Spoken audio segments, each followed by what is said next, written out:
Hello students, चलो आज हम लोग का नया सेशन है। नया सेशन, नई बातें। देखो, पहली बात तो सबसे इम्पॉर्टेंट, किसी को भी मेरे टेलीग्राम ग्रुप में ज्वाइन होना है, मेरे वीडियो के नीचे डिस्क्रिप्शन दिया हुआ है। डिस्क्रिप्शन को जब आप स्क्रॉल करोगे तो सबसे नीचे पहुंचोगे, वहाँ पे लिंक दिया हुआ है, ठीक है। चैनल का नाम है white army by doctor Ishmita Singh और मेरा नाम है डॉक्टर इश्मिता सिंह।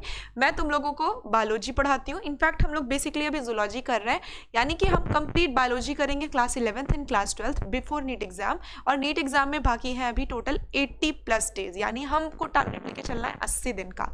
ओके, चलो। तो लास्ट क्लास में हम लोगों ने क्या क्या कंप्लीट किया था? लास्ट क्लास में हमने कंप्लीट किए थे यूरोकॉर्डेटा, सेफेलोकॉर्डेटा।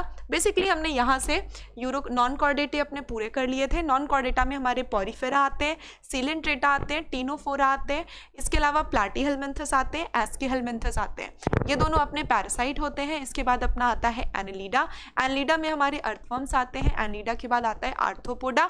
आर्थ्रोपोडा में बेसिकली इंसेक्ट्स होते हैं या फिर हेक्सापोडा होते हैं। आर्थ्रोपोडा के बाद अपना आता है मोलस्का। मोलस्का के बाद इकाइनोडर्मेटा। इकाइनोडर्मेटा के बाद आता है हमारा हेमिकॉर्डेटा। तो ये पूरी की पूरी बात हमारी नॉन कॉर्डेट में कंप्लीट हो गई थी। तो हम ये कह सकते हैं नॉन कॉर्डेटा अपना कंप्लीट हो गया था। नॉन कॉर्डेटा के बाद अपना आता है यूरोकॉर्डेटा। यूरोकॉर्डेटा के अलावा हमने यहाँ पर कल एक और पढ़ लिया था जिसका नाम था सिफेलोकॉर्डेटा। तो ये जो अपने प्रोटोकॉर्डेटा में आते थे, ये दोनों के दोनों क्या थे? अपने प्रोटोकॉर्डेटा थे, यानी कि बेसिकली कॉर्डेटा में सबसे पहले फॉर्म होने वाले कॉर्डेट्स थे जिनको हमने बोला था प्रोटोकॉर्डेटा। इसमें यूरोकॉर्डेटा जो थे हमारे, इनमें टेल प्रेजेंट थी लार्वल स्टेज में, जो हमने कल ऑलरेडी कर लिया था। तो टेल कहाँ पर थी? टेल प्रेजेंट थी लार्वा में। और अगर हम बात करें किसकी? सिफेलोकॉर्डेटा की, तो सिफेलोकॉर्डेटा में क्या था? सिर्फ टेल लार्वा में नहीं थी, बल्कि टेल जो थी वो टेल प्रेजेंट थी थ्रू आउट द लाइफ, यानी कि लार्वा में भी थी और अडल्ट में भी थी। जब हमने यूरोकॉर्डेटा का एग्जाम्पल देखा था तो ट्यूनिकेटा में हमने इसका एग्जाम्पल एस्किडिया देखा था, सल्पा देखा था, डोलियोलम देखा था। सिफेलोकॉर्डेटा में हमने एग्जाम्पल देखा था एम्फिऑक्सिस या फिर लैंसलेट का। तो आज हमें स्टार्ट करने थे बेटा वर्टिब्रेट्स। देखो, ये वाला पोर्शन भी हमने कवर कर लिया था। एसिडिया, इसको मार्क करते हैं दूसरे पेन से। एसिडिया, सल्पा, डोलियोलम, ये किसके एग्जाम्पल थे? यूरोकॉर्डेटा के एग्जाम्पल थे। फिर हमने सिफेलोकॉर्डेटा में ब्रैंकियोस्टोमा देख लिया था। ब्रैंकियोस्टोमा बोले तो एम्फिऑक्सिस या फिर लैंसलेट हो जाएगा। अब उसके बाद में हम आते हैं अपने वर्टिब्रेटा पे। वर्टिब्रेटा से आज हमें स्टार्ट करना था। कॉर्डेटा में हमने ऑलरेडी 4 कैरेक्टरिस्टिक पढ़ लिए थे कि एक कॉर्डेटा को कॉर्डेटा होने के लिए क्या क्या होना चाहिए। पहला हमने पढ़ा था कि इनके पास नर्व कॉर्ड होनी चाहिए। दूसरा हमने पढ़ा था इनके पास में नोटोकॉर्ड होनी चाहिए। तीसरा हमने पढ़ा था इनके पास में फेरेंजियल गिलस्लिट्स होनी चाहिए जो कि पेयर्ड नेचर की हो। और इसके अलावा हमने क्या पढ़ा था कि पोस्ट एनल टेल होनी चाहिए। तो ये सारी बातें कॉर्डेटा की थी। अब हम आगे बात करेंगे वर्टिब्रल कॉलम के बारे में, यानी कि वर्टिब्रेट्स के बारे में।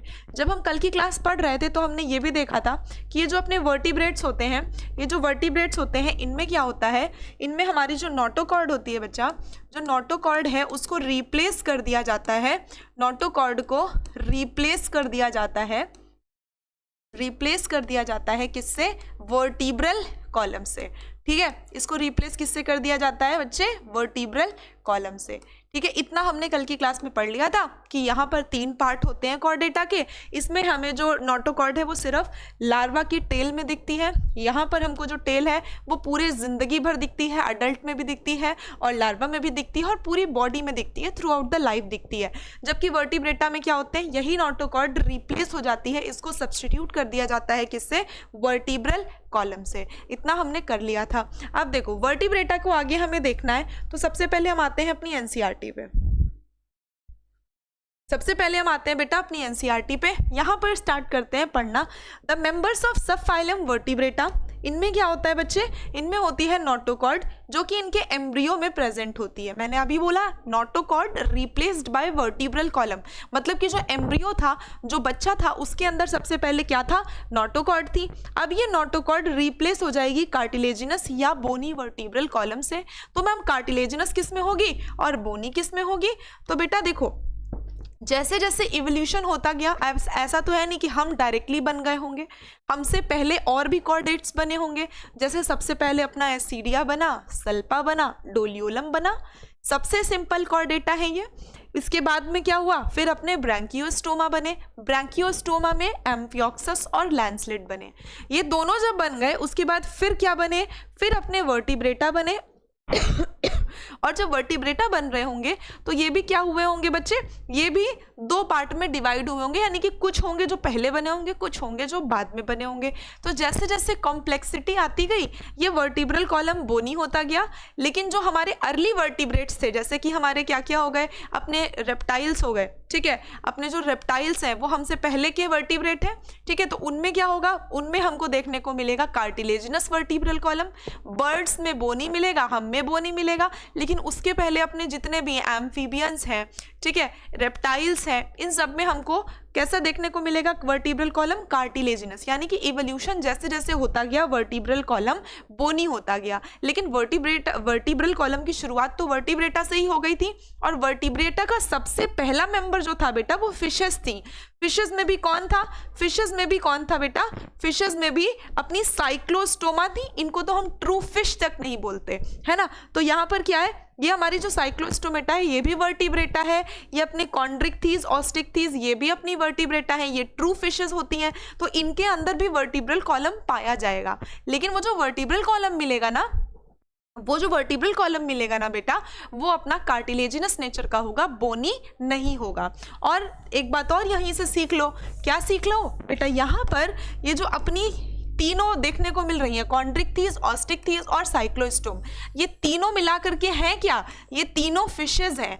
लेकिन इनमें से एक फिश है जो फॉल्स फिश है, मतलब वो एक्चुअली फिश नहीं है, बट उसके जो कैरेक्टर है वो फिश के जैसे हैं। और ये दोनों फिशेस ट्रू है, ठीक है। तो यहाँ पे सबसे ज्यादा कंफ्यूजन पूरे वर्टिब्रेटा में खाली इधर होती है। इधर का मामला पूरा क्लियर है, एम्फीबियन, रेप्टाइल, एव्स और मैमल्स, यहाँ पे कोई समस्या नहीं आती है। जो सबसे ज्यादा कंफ्यूजन अपने को होती है ना, सबसे ज्यादा प्रॉब्लम जो अपने को होती है वो इधर होती है, साइक्लोस्टोमेटा, कॉन्ड्रिक्थीज और ऑस्टिक्थीज। क्योंकि ओवरऑल अगर देखा जाए तो ये अपनी तीनों फिशेज हैं। और ये साइक्लोस्टोमेटा क्या है, ये अपनी सबसे पुरानी वर्टिब्रेट है। तो इसके अंदर जो वर्टिब्रल कॉलम मिलेगा वो कौन सा मिलेगा बेटा, वो अपना मिलेगा, एक सेकेंड, हाँ, कौन सा मिलेगा अपना, वो बेटा हमको अपना देखने को मिलेगा इधर, ये वाला, कौन सा वाला, कार्टिलेजिनस। और जैसे जैसे हम एम्फीबियंस में आते जाएंगे, रेप्टाइल्स में आते जाएंगे, फिर उसके बाद एव्स में आते जाएंगे, हमको क्या कर देखना आपको मिलेगा कि जो वर्टिब्रल कॉलम है अब कार्टिलेज से धीरे धीरे बोनी होता जा रहा है। ओके, देखो, thus all the vertebrates are chordate. इसका मतलब है कि जितने भी वर्टिब्रेट्स होते हैं वो क्या होते हैं, जितने भी वर्टिब्रेट्स होते हैं वो होते हैं बेटा कॉर्डेट। लेकिन जितने भी कॉर्डेट हैं वो सारे वर्टिब्रेट नहीं होते, क्योंकि कॉर्डेटा तीन पार्ट में डिवाइडेड होता है। एक होते हैं अपने यूरोकॉर्डेटा, यूरोकॉर्डेटा का दूसरा नाम होता है ट्यूनिकेटा, दूसरे अपने होते हैं सिफेलोकॉर्डेटा, तीसरे होते हैं अपने वर्टिब्रेटा। तो हम ये कह सकते हैं कि जितने भी वर्टिब्रेट्स हैं, जितने भी ये वर्टिब्रेट्स हैं ये सारे के सारे कॉर्डेट हैं। लेकिन सारे कॉर्डेट वर्टिब्रेट नहीं है, क्योंकि कॉर्डेट अपने क्या क्या है, कॉर्डेट अपने यूरोकॉर्डेटा भी हैं, कॉर्डेट अपने सिफेलोकॉर्डेटा भी हैं और कॉर्डेट अपने वर्टिब्रेटा भी हैं। तो ये बहुत इंपॉर्टेंट स्टेटमेंट एक आता है करेक्ट इनकरेक्ट में कि all the vertebrates are chordates but all the chordates are not vertebrate. समझ लेना कि वर्टिब्रेटा एक छोटी प्रॉपर्टी होती है, वर्टिब्रेटा एक छोटी सी फैमिली है, जबकि अगर हम कॉर्डेटा की देखी जाए तो एक बड़ा परिवार है। यानी कि जैसे होता है ना, एक बहुत बड़े परिवार के अंदर एक छोटी सी फैमिली, जिसको कहते हैं जैसे जॉइंट फैमिली। जॉइंट फैमिली में ऐसा तो नहीं है कि पूरी वो फैमिली एक पूरी फैमिली भी है और उस फैमिली के अंदर पापा की फैमिली, चाचा की फैमिली, सबकी फैमिलीज भी हैं, ठीक है। तो ये छोटी छोटी फैमिली कौन सी होती है, यूरोकॉर्डेटा, सिफेलोकॉर्डेटा, वर्टिब्रेटा, इन तीनों को मिला करके बनती है जॉइंट फैमिली जो होती है अपनी कॉर्डेटा, ठीक है। तो कॉर्डेटा अपना क्या हो गया, कॉर्डेटा में all the chordates are not vertebrate but all the vertebrate are chordate. Simple है ना, बहुत ही सिंपल है, ठीक है, बहुत ही सिंपल है। इसको बस एक बार पढ़ लेना, हो जाएगा, बस थोड़ा दिमाग खोल के पढ़ लेना। बिसाइड्स इसके अलावा क्या देखने को मिलता है, तो देखो बेटा, इसके अलावा जो बेसिक कॉर्डेटा कैरेक्टर्स होते हैं, जैसे कि वर्टिब्रेट्स में वेंट्रल मस्कुलर और हार्ट होता है। अभी जब हम डिफरेंस पढ़ रहे थे कॉर्डेटा और नॉन कॉर्डेटा के बीच में, तो हमने दो पॉइंट्स देखे थे। तब मैंने तुमको ये भी बताया था कि जैसे ये अपना वेंट्रल साइड है और पीछे अपना डॉर्सल साइड है। हमारा जो वर्टिब्रल कॉलम है वो डॉर्सल साइड में प्रेजेंट है, तो फिर नॉन कॉर्डेटा में वो वेंट्रल साइड प्रेजेंट होगा, है ना। और दूसरा अपना जो हार्ट है वो वेंट्रल साइड प्रेजेंट है, तो नॉन कॉर्डेटा में वो किधर प्रेजेंट होगा, डॉर्सल साइड में प्रेजेंट होगा। ये मैंने तुमको लास्ट क्लास में कवर किया था, ये भी बताया था कि हम कैसे पता करते हैं, अपना देख के ऑपोजिट कर देना, है ना। तो यहाँ पर क्या लिखा है, कॉर्डेटा के जो कैरेक्टर्स होते हैं उसमें वर्टिब्रेट्स के पास मस्कुलर हार्ट होता है, तुमको पता है अपना हार्ट कैसा है, मस्कुलर नेचर का है, और कहाँ पे प्रेजेंट है, वेंट्रल साइड में प्रेजेंट है, तो ये इजी हो गया। देखो इसमें क्या है, 2 चेंबर भी हो सकते हैं, 3 चेंबर भी हो सकते हैं और 4 चेंबर भी हो सकते हैं। जैसे जैसे हम आगे पढ़ेंगे हम देखेंगे कि फिशेज होती हैं उसमें 2 चेंबर होता है, जो एम्फीबियंस होते हैं उनमें 3 चेंबर होता है, रेप्टाइल्स में 3 चेंबर होता है, लेकिन रेप्टाइल्स में, क्रोकोडाइल में 4 चेंबर होता है। बाकी अगर एव्स और मैमल्स की बात करें तो उनमें भी 4 चेंबर हार्ट देखने को मिल जाता है। किडनीज यहाँ पे होती हैं, यानी कि यहाँ पे जितने भी ऑर्गेनिज्म है सबके पास किडनी होती है। किडनी का फंक्शन क्या होता है, किडनी का फंक्शन होता है बेटा एक्सक्रीशन करना और ऑस्मो रेगुलेशन करना, यानी कि हमारे जो बॉडी की ऑस्मोलैरिटी है ना उसको मेंटेन करता है। अगर तुमसे कोई पूछेगा कि ऑस्मो रेगुलेशन बॉडी में किसका फंक्शन है तो किसका बताओगे, देखो ऑस्मो और रेगुलेशन। तो अगर हम ऑस्मो वर्ड को ब्रेक करें, ऑस्मो रेगुलेशन को ब्रेक करें तो हमारे पास 2 वर्ड आते हैं, एक आता है अपना ऑस्मो और दूसरा वर्ड आता है रेगुलेशन। तो ऑस्मो का मतलब होता है कि डिफरेंस जो सॉल्ट का है बॉडी में विद रिस्पेक्ट टू वाटर, ठीक है, मतलब बॉडी में कितना नमक होना चाहिए, ये ऑस्मोलैरिटी होती है। अब इस नमक को डिसाइड कौन करता है, किडनी डिसाइड करती है। तो किडनी क्या करती है, एक तो वो यूरिनेशन करती है यानी एक्सक्रीशन में मदद करती है, दूसरा इसके अलावा वो बॉडी की ऑस्मोलैरिटी को भी मेंटेन करके रखती है। यानी कि किडनी कर क्या रही है, ऑस्मो रेगुलेशन भी कर रही है बेटा, और इसके अलावा क्या करती है, एक्सक्रीशन भी कर रही होती है। तो वो किडनी भी यहाँ पर प्रेजेंट होती है। इसके अलावा हार्ट हमने देखा जो कि मस्कुलर नेचर का था, जो 2 चेंबर का भी होगा और 3 चेंबर का भी हो सकता है और 4 चेंबर का भी हो सकता है। वो डिपेंड किस पे करेगा, जैसे जैसे हम एडवांस करते जाएंगे, जैसे कि सबसे सिंपल, उससे कॉम्प्लेक्स, उससे कॉम्प्लेक्स, उससे भी ज़्यादा कॉम्प्लेक्स, फिर और कॉम्प्लेक्स, फिर सबसे ज़्यादा कॉम्प्लेक्स, है ना। तो जैसे जैसे कॉम्प्लेक्सिटी बढ़ती जाएगी हार्ट में चेंबर्स भी बढ़ते जाएंगे, क्योंकि बॉडी को और एनर्जी ज़रूरत होगी काम करने के लिए। तो बॉडी में एनर्जी आने के लिए कॉम्प्लेक्सिटी होनी चाहिए बॉडी में। तो जैसे जैसे हायर वर्टिब्रेट्स में मूव करेंगे हमको कॉम्प्लेक्सिटी मिलना शुरू हो जाएगी। चलो वापस से आते हैं अपने एनसीईआरटी के पेज में। देखो सब कुछ लिखा हुआ है और सब कुछ तुम्हें पता है, बस तुमको क्या करना है, तुमको अपनी हिडन कैपेबिलिटीज़ को बाहर निकालना है, ठीक है। कोचिंग का मतलब क्या होता है कि कोई तुम्हें कोच करे। अभी कोच जो होता है ना वो तुमको ये नहीं है कि कुछ भी भगवान की तरह सिखा देगा। कोच का काम होता है कि जो तुम्हें आता है, यानी कि तुम्हारी भूली हुई शक्तियों को तुम्हें वापस करना। तो तुम अगर अपनी शक्तियों को पहचानोगे ही नहीं तो वापस कैसे लाओगे, है ना। देखो ये सारी चीज़ें तुमको पहले से पता है, इसमें कुछ नया तो है नहीं, बस तुमको करना क्या, इन चीज़ों को लिंक करना है। कैसे सीखें कि याद रहे, ठीक है। सीखने को तो हर कोई सीख लेता है, लेकिन क्या होता है, अभी पढ़ रहे हैं, अभी याद है, कल फिर भूल जाएंगे। तो तुम्हें ये नहीं सीखना है कि ये सब हमें नए सिरे से सीखना है। तुमको दिमाग में होना चाहिए कि हम इसको कैसे याद करें कि ये हमें आज याद करें और एग्जाम की डेट तक याद रहे। तो वो सिर्फ और सिर्फ तभी हो सकता है जब तुम चीज़ों को लिंक करके पढ़ो, क्योंकि ऐसा एक चैप्टर तो है नहीं अपने पास, अपना क्लास 11th भी है, अपना क्लास 12th भी है, और सिर्फ बायो तो पढ़नी नहीं है, फिजिक्स भी पढ़नी है, केमिस्ट्री भी पढ़नी है।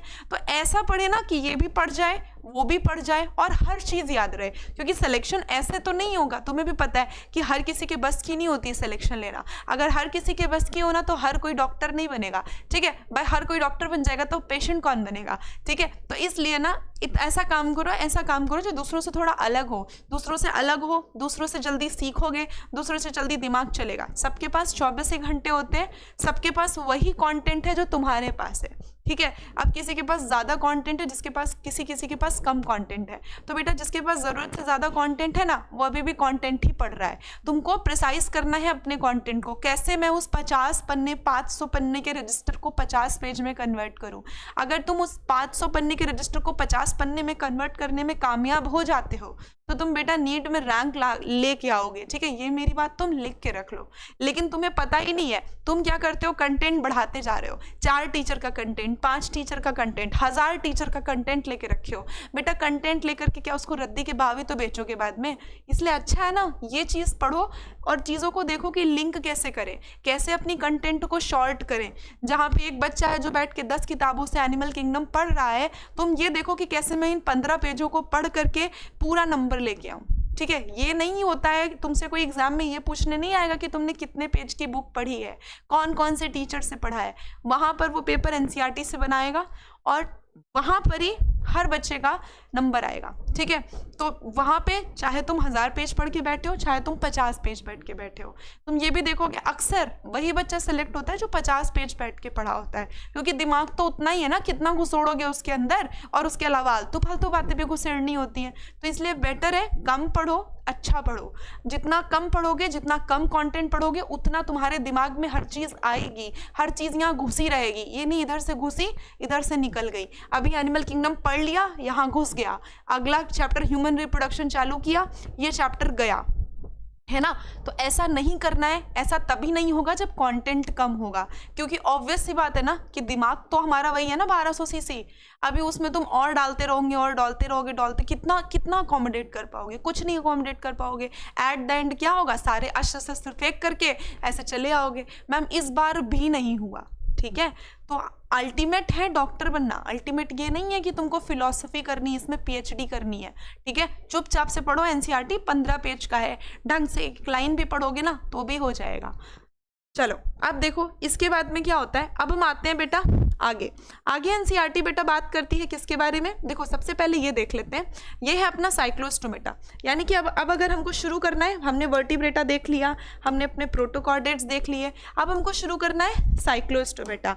ठीक है, साइक्लोस्टोमेटा हमारा सबसे पहला क्लास है। पहली बात तो वर्टिब्रेटा का एक डिविजन होता है, डिविजन होता है किसमें, एग्नाथा और ग्नाथोस्टोमेटा। ठीक है, जो मैंने बनाया है चार्ट, उसमें देखो मैंने यहाँ पर जो चार्ट बनाया है बेटा वो ये बनाया है। ठीक है, वर्टिब्रेटा के नीचे फिर से देखते हैं इसको, वर्टिब्रेटा के नीचे बेटा वर्टिब्रेटा डिवाइडेड होता है, इसमें होते हैं डिविजन्स, वर्टिब्रेटा में होते हैं डिविजन्स। ठीक है, डिविजन्स होते हैं, ये दो पार्ट में डिवाइडेड होता है। पहला पार्ट होता है एग्नाथा और दूसरा पार्ट होता है ग्नाथोस्टोमेटा। एग्नाथा में देखो ए वर्ड यूज है, जहां पर भी ए वर्ड यूज होता है इसका मतलब होता है एब्सेंस, यानी यहां पर क्या है, एब्सेंस होती है किसकी, ग्नाथा की। ग्नाथा का दूसरा मतलब होता है जॉ, यानी इनके पास में जॉज नहीं होते हैं। ये जो दांत तुम्हारे जॉ में लगे हैं ना, दाढ़ में लगे हैं, इनके पास दाढ़ नहीं होती है, जॉ एब्सेंट होते हैं, तो ये होते हैं अपने एग्नाथा। जबकि जो ग्नाथोस्टोमेटा होते हैं ना, इनमें होते हैं जॉज प्रेजेंट। ठीक है, यहाँ पे जॉज प्रेजेंट होते हैं, इसलिए हम इनको क्या बोलते हैं, ग्नाथोस्टोमेटा बोलते हैं। तो पहला क्या हुआ, एग्नाथा, यानी इनके पास जॉज नहीं थे, जबकि यहाँ पर क्या है, जॉज प्रेजेंट है, तो हम इनको बोलते हैं क्या, ग्नाथोस्टोमेटा। ठीक है, तो वर्टिब्रेटा अभी तक हमने क्या पढ़ा था, Chordata, non Chordata. Chordata 3 part में, सिफेलोकॉर्डेटा, यूरोकॉर्डेटा और वर्टिब्रेटा। फिर आगे हमने देखा कि वर्टिब्रेटा के 2 डिविजन्स हैं। 2 डिविजन्स कौन से हुए, एग्नाथा हुआ और ग्नाथोस्टोमेटा हुआ। ठीक है, एग्नाथा क्या है, जिसमें जॉज नहीं पाए जाते, और ग्नाथोस्टोमेटा क्या है, जिसमें दाढ़ होती है, जिनमें दांत मिलेंगे। ठीक है, दांत तुमको यहाँ भी देखने को मिलेंगे, लेकिन वो जॉ में नहीं लगे होते हैं क्योंकि बेसिकली ये जो फिश होती है ये पैरासाइट होती है, ये दूसरी फिशेस के ऊपर चिपक जाती है और उनसे अपना खाना लेती है। ठीक है, और होती क्या, एक्चुअली में ये तीनों फिशेस ही होती हैं, लेकिन ये ट्रू फिश नहीं होती है, ये दोनों अपनी ट्रू फिश होती हैं। आप देखो एग्नाथा के अंदर अपना आता है साइक्लोस्टोमेटा। अब हम आते हैं साइक्लोस्टोमेटा में। देखो मैंने तुम्हारे लिए साइक्लोस्टोमेटा के पैरामीटर्स को इस तरह बना करके लिख दिया है, ठीक है, ताकि तुमको अच्छे से याद हो जाएं चीज़ें। तुम्हें इसका हैबिट जैसे हमने अभी तक सारी चीज़ें टेबल में पढ़ी हैं, बिल्कुल वैसे ही बना दिया है, ताकि तुमको यहाँ से पढ़ने के बाद जब एनसीईआरटी पढ़ोगे ना, तो तुम्हें ऐसा लगे कि हाँ हमने हर चीज़ कवर कर ली है, और ये देखने में भी इंटरेस्टिंग लगेगा। जब तुम याद करोगे तो तुम्हें आसानी से याद हो जाएगा, है ना। तो इसी तरह से चीज़ों को पढ़ा जाता है। हैबिटेट क्या है, ये मरीन होती है। मरीन बोले तो अगर हम मरीन की बात करें तो इसका मतलब होता है बेटा सी वाटर, यानी ये समुद्र के पानी में रहती है, सी वाटर होती है। ठीक है, अब इसकी हैबिट कैसी होती है, तो मैं तुम्हें पहले ही बता चुकी हूँ कि ये पैरासाइट है, ये पैरासाइट का काम करती है, लेकिन पैरासाइट में भी एंडो पैरासाइट का काम नहीं करती है, ये एक्टो पैरासाइट का काम करती है। यानी कि बाहर से, जैसे अपनी वो लीच होती है ना, बालों में जुएं होते हैं, लीच होती है, ये सब क्या है, शरीर के अंदर जाके नहीं खून चूसते हैं, शरीर के ऊपर बैठते हैं। मच्छर, जैसे मच्छर है, मच्छरिया होती है ना अपनी फीमेल मस्क्यूटो, वो भी क्या करती है, बाहर से ब्लड सक करती है। तो जो भी बाहर से ब्लड सक अलग करें, जो भी बाहर से चिपके और अपना काम करें, वो सारे के सारे क्या होते हैं बेटा? एक्टो होते हैं, एक्टो पैरासाइट। अगर शरीर के अंदर जाकर के काम कर रहे हैं तो क्या होंगे? Endo parasite. ये हमारे शरीर के बाहर से काम कर रहे हैं तो ये होंगे एक्टो पैरासाइट। और ये एक्टो पैरासाइट होते किस पे है? तो बेटा ये होते हैं फिशेस पे। ठीक है, किस पे होते हैं? ये फिशेस पे होते हैं। अब हम अगर देखें इनमें टेम्परेचर रेगुलेशन, इसको देखो, मैं 2 सेकेंड का टाइम दो, मैं बस पानी पी के आती हूँ।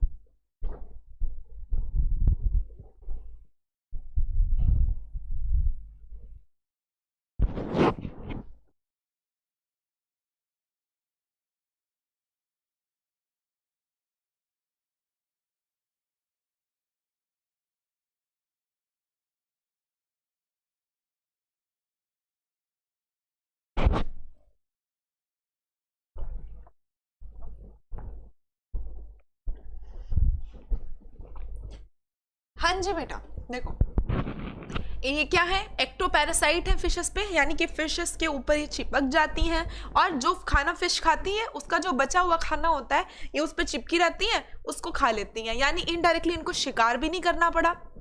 ठीक है, तो इन्होंने क्या किया? दूसरे फिश के ऊपर जाके चिपक गई, शिकार भी नहीं करना पड़ा और आराम से बैठ करके खाना वाना भी खा लिया और इनका पेट भी भर गया। तो क्योंकि ये खुद शिकार नहीं कर रही है, दूसरे के शिकार को खुद खा रही हैं उनके शरीर में चिपक करके, तो हमने इनको बोल दिया ये एक्टोपैरासाइट होती हैं। फिर देखो, क्या ये टेम्परेचर रेगुलेट अपना कर पाती हैं? तो नहीं कर पाती हैं। कैसी होती हैं? पोइकिलोथर्मल होती हैं। पोइकिलोथर्मल का दूसरा नाम क्या होता है बेटा? पोइकिलोथर्मल का दूसरा नाम होता है कि ये होती हैं कोल्ड ब्लडेड, मतलब ये अपने बॉडी का टेम्परेचर मेंटेन नहीं कर सकती। तो क्या होगा इसमें? Can't maintain their body temperature. इसका मतलब क्या होता है?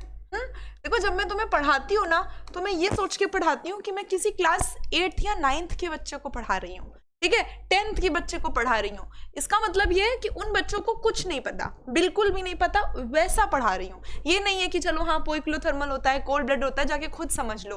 देखो, कोल्ड ब्लडेड वो एनिमल्स होते हैं, जैसे बाहर का टेम्परेचर है 10 डिग्री तो उनके शरीर का टेम्परेचर 10 डिग्री, बाहर का टेम्परेचर है 0 डिग्री, उनकी बॉडी का टेम्परेचर है 0 डिग्री, क्योंकि वो अपने बॉडी के टेम्परेचर को मेंटेन नहीं कर सकते हैं। लेकिन हम लोग क्या होते हैं? क्या हम पोइकिलोथर्मल है? नहीं है, हम वार्म ब्लडेड है। मतलब बाहर का टेम्परेचर चाहे कितना भी हो बट हमारा टेम्परेचर 37 मेंटेन रहेगा। हम अपने टेम्परेचर को बाहर के हिसाब से बिल्कुल भी नहीं बदलेंगे।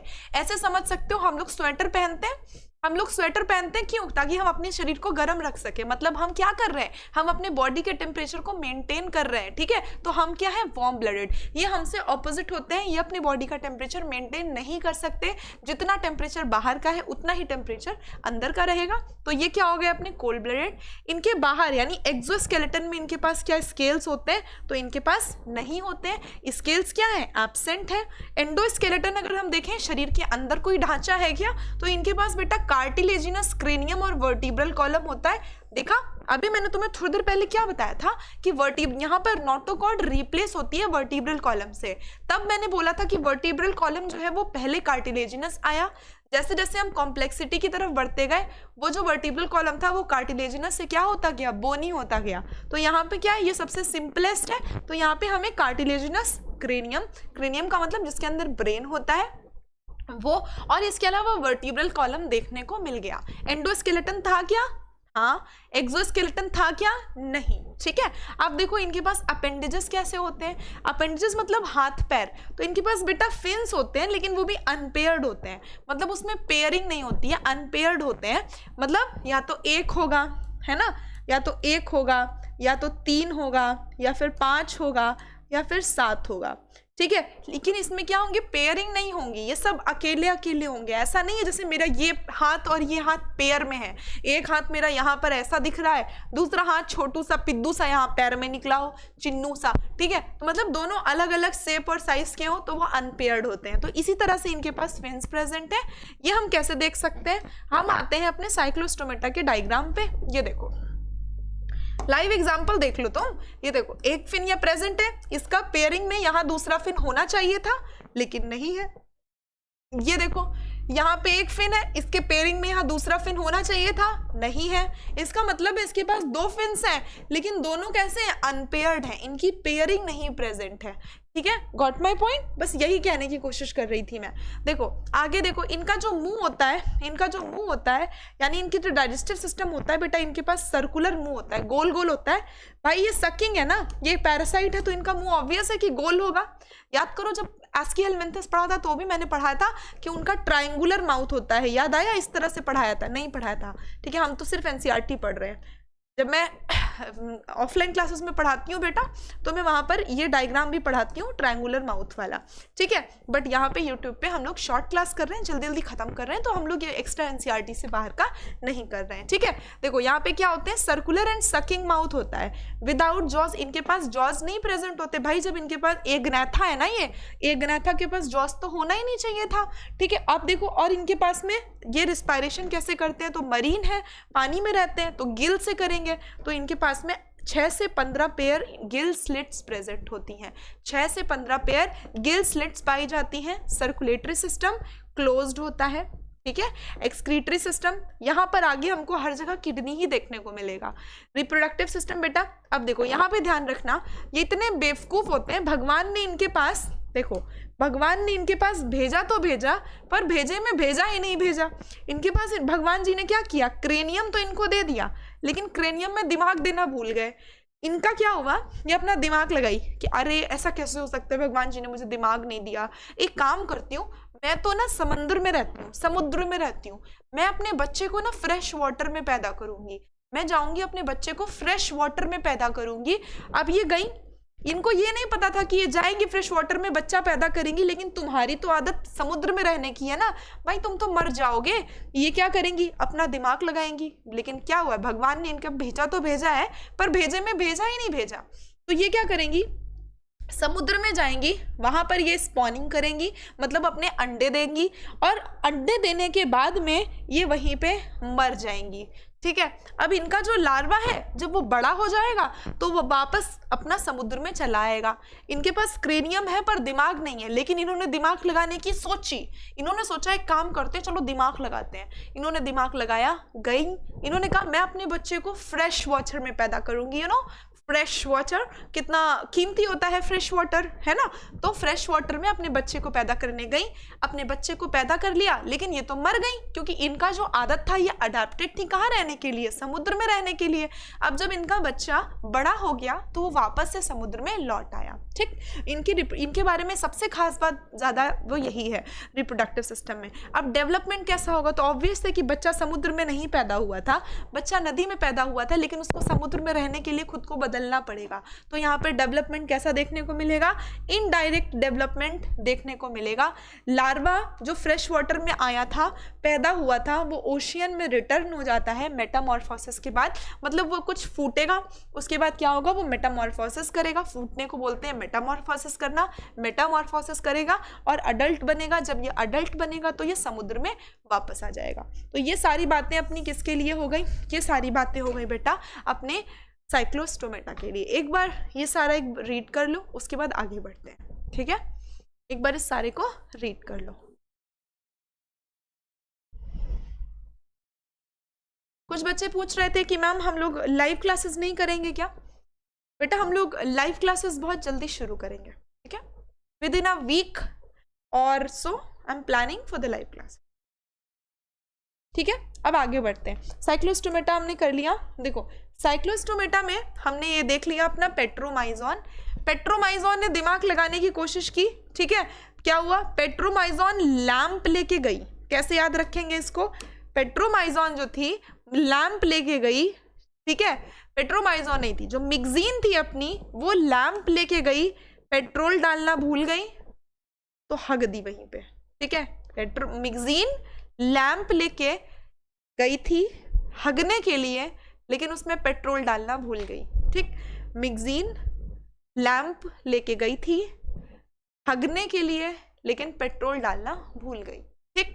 पेट्रोमाइजोन हो गया, पेट्रोमाइजोन का दूसरा नाम हो गया लैम्प्रे, और अपनी मिक्जीन का दूसरा नाम हो गया हैगफिश। तो मिक्जीन क्या थी, मिक्जीन लैंप लेके गई थी हगने के लिए, लेकिन पेट्रोल डालना भूल गई। ठीक, अब पेट्रोल डालना भूल गई तो लैंप जलेगा क्या? नहीं जलेगा, तो ये डर के मारे और पॉटी कर देगी। याद हो जाएगा, आसान है। ठीक है, मैगजीन लैंप लेके गई थी हगने के लिए, मतलब पॉटी करने के लिए, लेकिन उसमें पेट्रोल डालना भूल गई। ठीक, याद हो जाएगा। ये पूरा का पूरा पैराग्राफ हम लोग कर चुके हैं, इसको एक बार अच्छे से रीड कर लेना। चलो देखो, अब हमने अपना क्या क्या कवर कर लिया। अब हमने अपना कवर कर लिया साइक्लोस्टोमेटा। इनके पास में 6 से 15 पेयर गिल स्लिट्स थे, सर्कुलेटरी सिस्टम इनमें क्लोज टाइप का था, अनपेयर्ड फिन्स थे इनके पास में, ये मरीन थे। इनकी खास बात क्या थी? ये माइग्रेट करते हैं, नदी में जाते हैं, अंडे देते हैं, उसके बाद वापस लौट आते हैं समुद्र में, और जो इनकी मम्मी होती हैं वो वहीं पे मर जाती हैं। ठीक है, हमने एक कर लिया। अब बस हमको ये दोनों करने हैं। बेसिक कंफ्यूजन इन तीनों में होता है, बाकी यहाँ का अपना सब क्लियर है। ठीक, चलो तो वापस आते हैं बेटा। इसके लिए भी मैंने एक बहुत अच्छी सी तुम्हारी टेबल बनाई है, इसको थोड़ा ध्यान से देखना। ठीक है, देखो जो हैबिटेट है इनका, सबसे पहले तो ये जो अपनी कॉन्ड्रिक्थीज होती है ना, ये होती है बेटा कार्टिलेजिनस फिश, यानी कि ये कार्टिलेज की बनी होती है, कार्टिलेजिनस फिश होती है। ये जो अपनी ऑस्टिकथीज होती हैं, ये अपनी होती हैं बोनी फिश। ठीक है, ये बोनी फिशेस होती हैं। ये है अपनी कार्टिलेजिनस फिश, कार्टिलेजिनस फिश।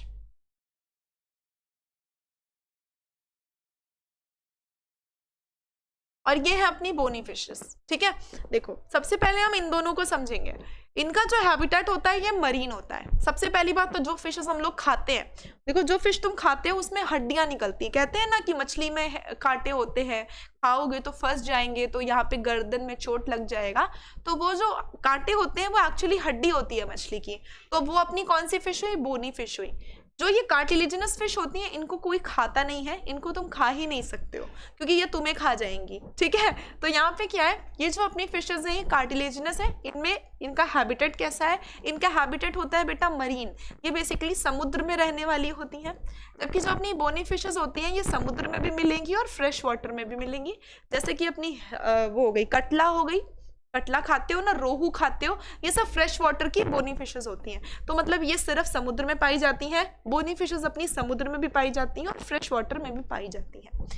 ये वाली फिशेस गुस्से में रहती हैं, प्रेडेशियस होती हैं, तुम्हें खा जाएंगी, हमेशा गुस्से में रहती हैं। क्यों गुस्से में रहती हैं? कोई रीजन होगा ना गुस्से में रहने का, ऐसा तो कोई फालतू में गुस्सा रहता नहीं है, क्योंकि भगवान ने इनको ब्लैडर नहीं दिया है। तो ये ब्लैडर तो इनके पास है नहीं, इसीलिए गुस्से में रहती हैं। जबकि ये वाली क्या होती है, ये गुस्से में नहीं रहती, इनका नेचर प्रेडेशियस होता है, इनकी हैबिट प्रेडेशियस है, इनकी हैबिट प्रेडेशियस नहीं होती है। अगर टेम्परेचर रेगुलेशन की बात की जाए तो दोनों अपने कैसे होते हैं? दोनों अपने कोल्ड ब्लडेड होते हैं। हमने क्या देखा? हैबिटेट इनका मरीन है, ये मरीन और फ्रेश वाटर दोनों में रहती हैं। ये प्रेडेशियस है, गुस्से में रहने वाली है, इनको ये तुम्हें देखेंगी तो ये तुरंत तुम पे हमला करेंगी, अटैक करेंगी, क्योंकि इनका नेचर प्रेडेशियस होता है, जबकि इनका नेचर प्रेडेशियस नहीं होता है। ये दोनों की दोनों में क्या होते हैं? टेम्परेचर रेगुलेशन पोइकिलोथर्मल होता है। आगे देखो, इनमें क्या है? 2 चेम्बर्ड हार्ट है, सेम, ये दोनों में सेम रहता है। एक्सक्रीटरी सिस्टम भी दोनों में सेम रहता है। अब देखो फर्टिलाइजेशन अगर देखा जाए तो बेटा यहाँ पे इंटरनल होता है, क्योंकि इनके पास में पेल्विक फिन्स होते हैं। यहाँ पे ये चीज़ बहुत ज़्यादा ध्यान रखने वाली है कि यहाँ पे फर्टिलाइजेशन बेटा इंटरनल है, यानी कि जो अपनी हाँ, यहाँ पे जो अपनी फिशेज हैं, ये जो प्रेडेशियस फिशेज हैं, जैसे अपनी शार्क हो गई, ठीक है, शार्क हो गई, ट्राइगॉन हो गई, इलेक्ट्रिक झटका देती है बिजली का, ठीक है, तो इनमें फर्टिलाइजेशन शरीर के अंदर होता है। ये इतनी जंगली हैं, इतना मारती हैं, तुम सोचो अगर तुम इनका अंडा देखोगे तुम्हें गुस्सा आएगी, तुम इनका गुस्से में अंडा फोड़ दोगे कि नहीं फोड़ दोगे? तो ये क्या करती हैं? अंदर ही फर्टिलाइजेशन करती है, इंटरनल फर्टिलाइजेशन करती है। जबकि यहाँ पे क्या होता है? फर्टिलाइजेशन एक्सटर्नल होता है, मतलब जो तुम्हारी रोहू, कटला, है ना, इसमें फर्टिलाइजेशन बाहर होता है। लेकिन जो तुम्हारी ये ये अपनी वो हो गई, क्या बोलते हैं, great white shark, Carcharodon, Pristis, Trygon, इनमें फर्टिलाइजेशन इंटरनल होता है। ऐसा क्यों? क्योंकि इनमें ना ये पेल्विक फिन होता है मेल्स का, जो उसमें क्लैस्पर लगे होते हैं, इस तरह से हुक होते हैं, मेल्स के पास, जिनसे वो फीमेल को पकड़ लेते हैं और फर्टिलाइजेशन अंदर होता है। ये जो क्लैस्पर होते हैं ना, ये हुक होते हैं जिनसे मेल फीमेल को अटैच करता है जब वो सेक्सुअल रिप्रोडक्शन कर रहा होता है तब, ठीक है। जबकि इनमें क्या है, ऐसा कोई क्लैस्पर प्रेजेंट नहीं होता है, तो यहाँ पे मेल और फीमेल एक दूसरे से अटैच नहीं हो पाते हैं, इसीलिए फर्टिलाइजेशन जो है यहाँ पे बेटा एक्सटर्नल या बाहर देखने को मिलता है। बाहर बोले तो पानी में, ठीक है। अब देखो यहाँ पर क्या है, ज्यादा से ज्यादा ये विविपैरस होते हैं, मतलब सीधा एक मछली दूसरी मछली को जन्म देगी, अंडा नहीं देगी। जबकि यहाँ पर क्या होते हैं, ये बेसिकली ओविपैरस होते हैं, यहाँ पे अंडा बाहर आता है, ठीक है। अंडा होता है, अंडा हैच होगा तो उसमें से छोटी छोटी मछलियां निकलेंगी। जबकि यहाँ पे क्या है, सीधा बड़ी मछली मछली के अंदर से निकलेगी। विविपैरस है, हमारी तरह होते हैं, ठीक। फर्टिलाइजेशन भी हमारी तरह इंटरनल है, जबकि ये वाले क्या है, इसमें फर्टिलाइजेशन एक्सटर्नल है, और यहाँ पर ये बेसिकली ओविपैरस होते हैं। डेवलपमेंट दोनों में डायरेक्ट है, इनडायरेक्ट डेवलपमेंट देखने को नहीं मिलता। अब देखो, इनके पास आंखें होती हैं, इनके पास भी आंखें होती हैं, इनके पास टिम्पेनम नहीं होता, इनके पास में भी टिम्पेनम नहीं होता। टिम्पेनम बेटा होता क्या है, टिम्पेनम होता है कान का पर्दा, ठीक है। जो कान का पर्दा होता है दोनों के पास पाया जाता है। अब उसके बाद देखना, ये देखो, अगर हम एग्जांपल देखें तो यहाँ पे स्कॉलिडॉन है, स्कॉलिडॉन का दूसरा नाम होता है डॉगफिश। एक काम करते हैं, इसको हम सीधा एनसीईआरटी से देखते हैं। देखो, ये है अपनी कॉन्ड्रिक्थीस। कॉन्ड्रिक्थीस के बारे में क्या है, ये मरीन होते हैं, अभी अभी हमने ऑलरेडी इसको पढ़ लिया है। मरीन होते हैं यानी सिर्फ समुद्र में देखने को मिलेंगे। कॉन्ड्रिक्थीस बोले तो अपनी कार्टिलेजिनस फिश, ठीक है। ये स्ट्रीमलाइन बॉडी होती है सारी फिशेस में बेटा, ये तो सारी फिशेस में अपनी स्ट्रीमलाइन इस तरह से बॉडी होती है ना, स्ट्रीमलाइन बॉडी रहती है। स्ट्रीमलाइन मतलब होता है आगे से नैरो बॉडी रहेगी तो तैरने में मदद मिलेगी, बॉडी स्ट्रीमलाइन होती है। एंडोस्केलेटन इनका कार्टिलेज का होता है, माउथ इनका वेंट्रली लोकेटेड होता है। इसको याद रखना, वेंट्रली का मतलब है आगे की तरफ होता है, बिल्कुल टिप पे इनका मुंह होता है, वेंट्रली होता है। नोटोकॉर्ड इनमें पूरी जिंदगी रहती है, इनमें गिल स्लिट्स प्रेजेंट होते हैं, लेकिन ऑपरकुलम नहीं पाया जाता। ऑपरकुलम बोले तो जो गिल को ढक ले, चलो दिखाते हैं तुमको।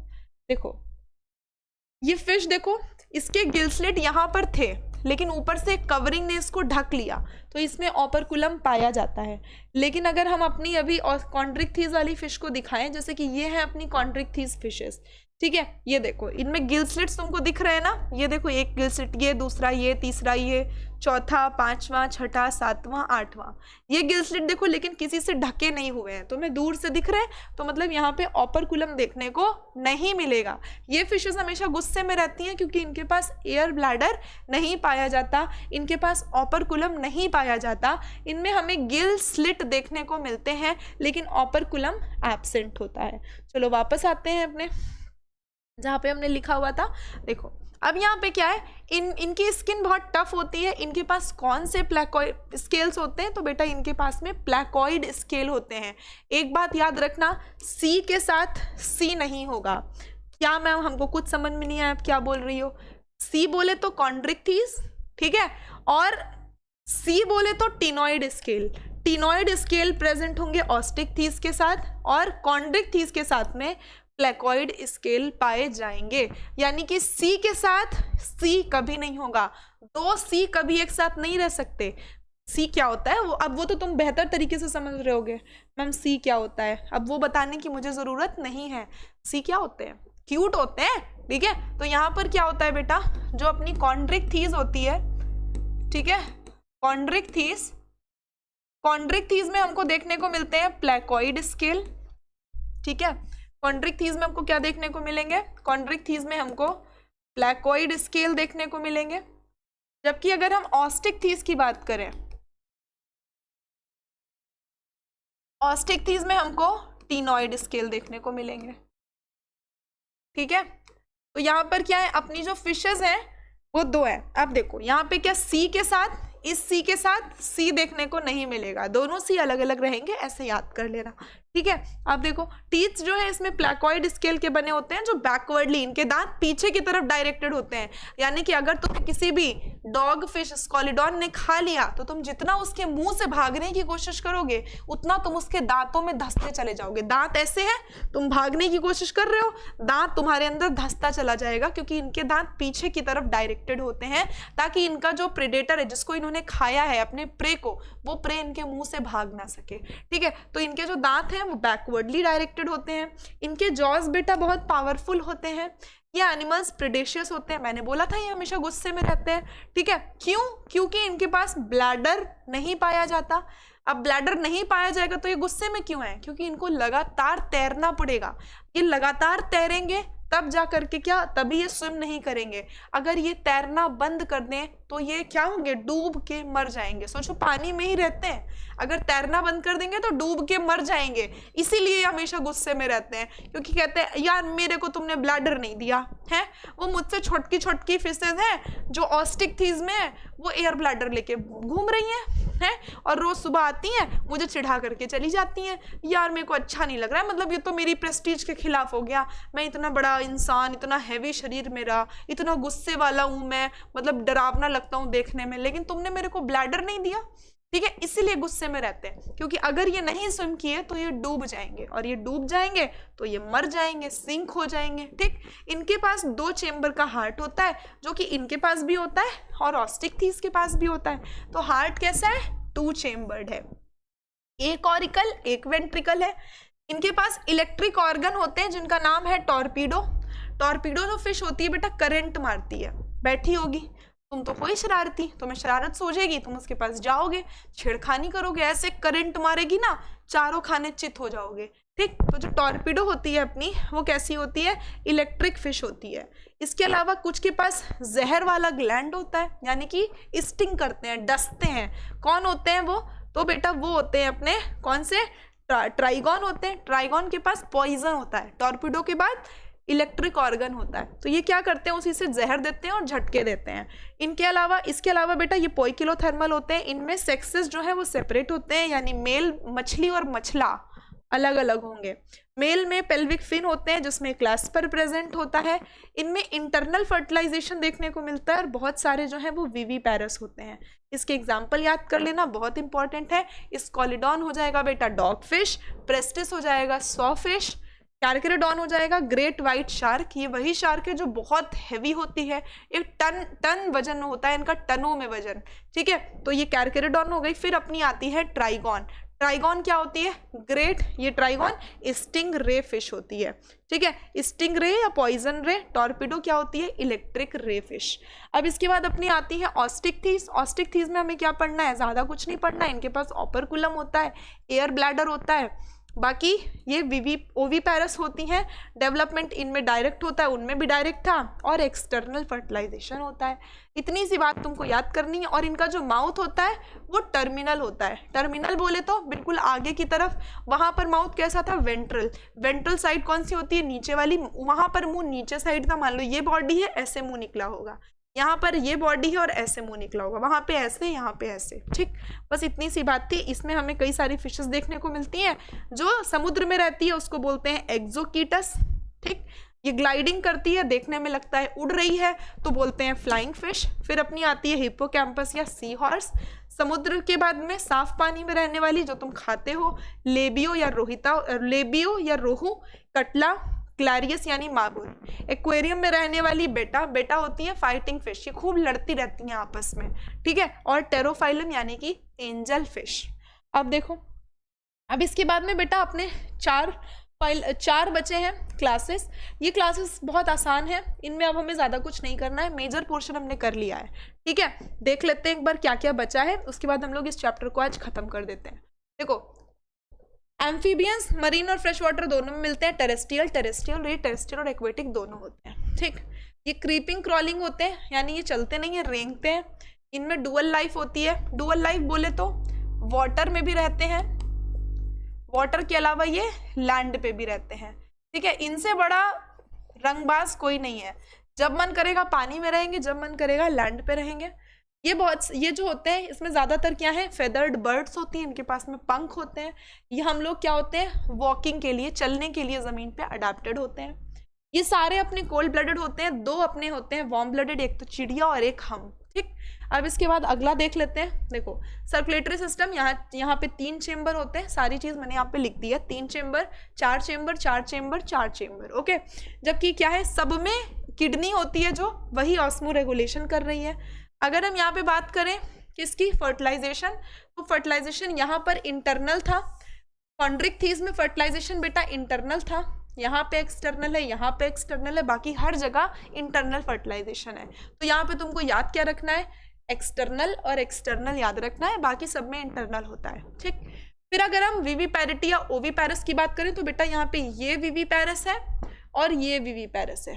ठीक, इसमें एक एक्सेप्शन है, डक बिल्ड प्लैटिपस। ठीक, बाकी सारे उसमें क्या है, विविपैरस है, बाकी ये सब हमने ओविपैरस देखने को मिलेंगे।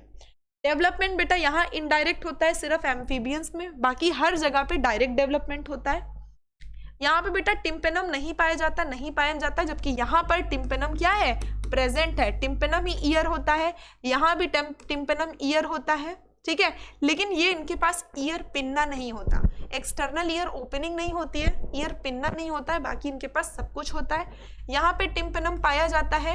कई सारी बर्ड्स जो होती हैं उनके पास कान भी होता है, इस तरह ईयर पिन्ना भी होता है, और अपने पास तो पिन्ना भी होता है। ठीक है, ध्यान रखना। आईलिड, यहाँ पे आईज प्रेजेंट, आईलिड और आई दोनों यहाँ प्रेजेंट, आगे सब में आई और आईलिड दोनों प्रेजेंट। अब देखो बॉडी बेटा एम्फीबियंस की डिवाइडेड होती है हेड में, ट्रंक में, इनके पास टेल नहीं होती है, पता है ना, फ्रॉग में टेल नहीं होती है, फ्रॉग के लार्वा में, टैडपोल में टेल होती है, लेकिन फ्रॉग में टेल नहीं होती, इसीलिए उसको क्या बोला जाता है, एनूरा। ठीक है, फ्रॉग जो होते हैं उनको अनूरा बोला जाता है। अनूरा बोले तो इनके पास में क्या है, टेल एब्सेंट होती है। ठीक है, तो यहाँ पे क्या है, टेल एब्सेंट होती है, और इनके पास क्लोका होती है। क्लोका एक कॉमन चेम्बर होता है, जब मैं तुम्हें फ्रॉग पढ़ाऊंगी तो मैं तुम्हें वहां पे ये चीजें पढ़ाऊंगी। स्नेक और लिजर्ड जो है अपनी स्किन को शेड करते हैं, झाड़ देते हैं, स्किन कास्ट बोलते हैं। यहाँ पे 4 लिम्स जो है वो पंख में मॉडिफाई होते हैं, हाइंड लिम चलने के लिए, पेड़ों पे क्लैस्प करने के लिए, पेड़ की टहनी पकड़ने के लिए। स्किन जो है वो इनकी सूखी होती है, स्किन पे कोई ग्लैंड नहीं पाया जाता, एक ही ग्लैंड इनकी पूरी बॉडी में होता है, जो होता है ऑयल ग्लैंड, जो टेल के नीचे पाया जाता है। ठीक, यहाँ पे मैमरी ग्लैंड प्रेजेंट होते हैं, ईजी है। नेक्स्ट आगे बेटा एग्जाम्पल्स हैं, एग्जाम्पल्स हम सीधा एनसीईआरटी से देख लेंगे। देखो एग्जाम्पल भी देख लेते हैं। ये अपना मैमिलिया है, मैमिलिया के एग्जाम्पल्स बेटा बहुत इंपॉर्टेंट है। ओविपैरस जो अंडे देता है, मैंने बताया ना तुमको, वैसे तो अपने जो मैमल्स होते हैं ये सारे के सारे विविपैरस होते हैं, लेकिन इसमें एक है जो ओविपैरस है, वो होता है अपना ऑर्निथोरिंकस या फिर डक बिल्ड प्लैटिपस। पूरे की पूरी मैमिलिया क्लास में ये इकलौता है जो अंडे देता है, ये एक्सेप्शन है। बाकी विविपैरस में अपना कंगारू यानी मैक्रोपस आ जाएगा, टेरोपस यानी फ्लाइंग फॉक्स आ जाएगा, कैमलियन यानी अपना रेगिस्तान का जहाज, मकाका अपना क्या होता है, बंदर, रैटस अपना क्या है, रैट, कैनिस कुत्ता होता है, फेलिस कैट, एलिफस एलिफेंट। ठीक है, ये सारे के सारे तुमको पढ़ने पड़ेंगे एज इट इज। ठीक है, तो दैट्स ऑल फॉर टुडे। हमने आज एनिमल किंगडम अपना कंप्लीट कर लिया है। कल की क्लास से हम लोग स्टार्ट करेंगे बेटा ह्यूमन रिप्रोडक्शन। ठीक है, thank you, have a nice day. और सेशन को थोड़ा बहुत लाइक कर दिया करो, मुझे भी थोड़ा मोटिवेशन मिलता है। ओके, और अगर कोई भी दिक्कत है, कोई भी चीज़ है, कोई प्रॉब्लम आ रही है, तो बेटा मेरी टेलीग्राम की लिंक जो है वो नीचे डिस्क्रिप्शन में टैग है, जा करके उसको जो है क्लिक करके मेरे टेलीग्राम पर ज्वाइन हो सकते हो। Thank you so much.